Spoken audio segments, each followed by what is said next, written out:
If I say COVID, you're thinking, what is talking about? It has been gone for over 2 years now. Yep, but not in Victoria, Australia. The vaccine mandate still going on. And guess for who? The firefighters. We estimate between 39 and 200 professional firefighters that are not able to work anymore because they didn't receive at least one shot. You do agree that firefighters are very important for the community, but apparently not everybody agrees. Just as a reminder, the vaccination mandate was implemented in Victoria by the Public Health Order. But who gave the recommendation to the government for this mandate and many others? You'd think many people would discuss about this, right?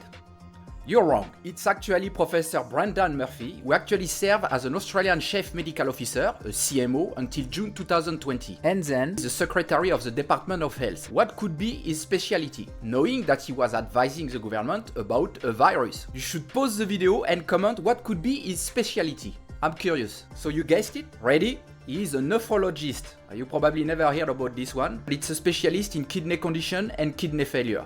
Nothing to do with virus, right? Whatever. It's still the person the government listened to during all the pandemic. And thanks to him, we had very strong and ridiculous mandate that made many people lose their jobs. And who we need the most during a pandemic? Nurses, many other jobs, right? But firefighters, obviously. And maybe the police.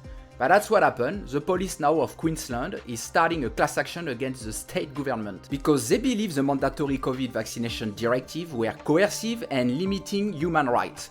And I think they're pretty right about this, so they should hopefully win the class action. Meanwhile, the firefighters, they still cannot work if they didn't receive one shot. When I remember that we used to tell us you need 1, 2, 3, 4, 5 boosters. I remember this girl I matched with on Tinder. When I told her I never got vaccinated, she went off on me telling me I'm irresponsible, blah blah blah, and that she already got 6 boosters. Then she unmatched me.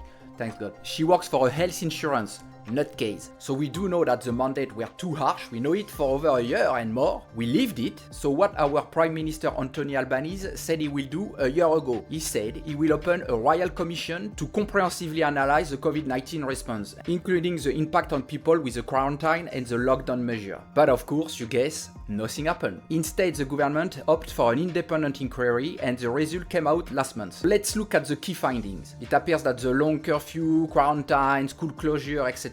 they negatively impact the mental health of people. We all agree. And who was the most impacted by this? The children, of course. We have also the inconsistent state response. I remember this woman in the government saying, if you're sick and at home, you can wear a mask. But if you're going outside, it's okay, no need. Absolutely brainless. I'm not too sure if Australia did the same as in France, but in France we were running out of masks. So what we did? We start sending masks to France. But the government confiscated any mask coming from overseas because they wanted only their mask coming from their little deal. Something you might not know, but during COVID, most of the deals were happening through ambassadors. As an example, you're in Thailand, you have a mask factory, you want to sell it to France, you're gonna go and have to deal with the French ambassador. How do you deal with an ambassador, you'd say? You gotta meet them 2, 3, 4 times and you need to pay them every time, depending on how big is the ambassador. For Thailand, a French ambassador would be about $6,000 to meet them. Cash in an envelope, and don't forget to bring some very good wine for the lunch or the dinner. And maybe after 3 or 4 times that you met them, you might have the deal and you can start importing to France. You will be authorized, but no one else. That's how deals happen, guys. Another finding is a negative impact on the economy. You do remember some of your favorite shops, maybe now they're closed, right? So it's not only people working for those businesses that lose their jobs, but actually also the firefighters, and we do need them. They could work right away. They're ready. They're professionals, guys. Some of them work for over 30 years. Anyway, another key finding is that if we have another pandemic, the Australians won't react positively at all. They won't respect lockdown. They won't want to get the jab. People are over it. There is another finding also is that parents now, they don't trust vaccination for their kids.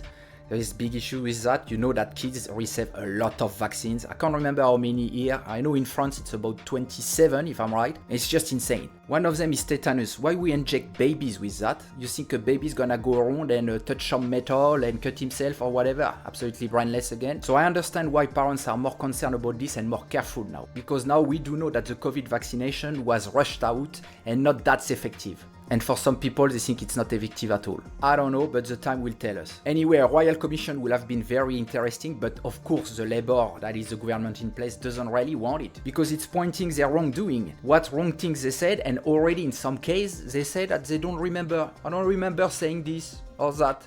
But anyway, everything is on tape. So end of the day, it ended up 2 years ago and the firefighters in Victoria still cannot get their job back. Leave a comment if you think that they should get back their job even if they didn't get one shot.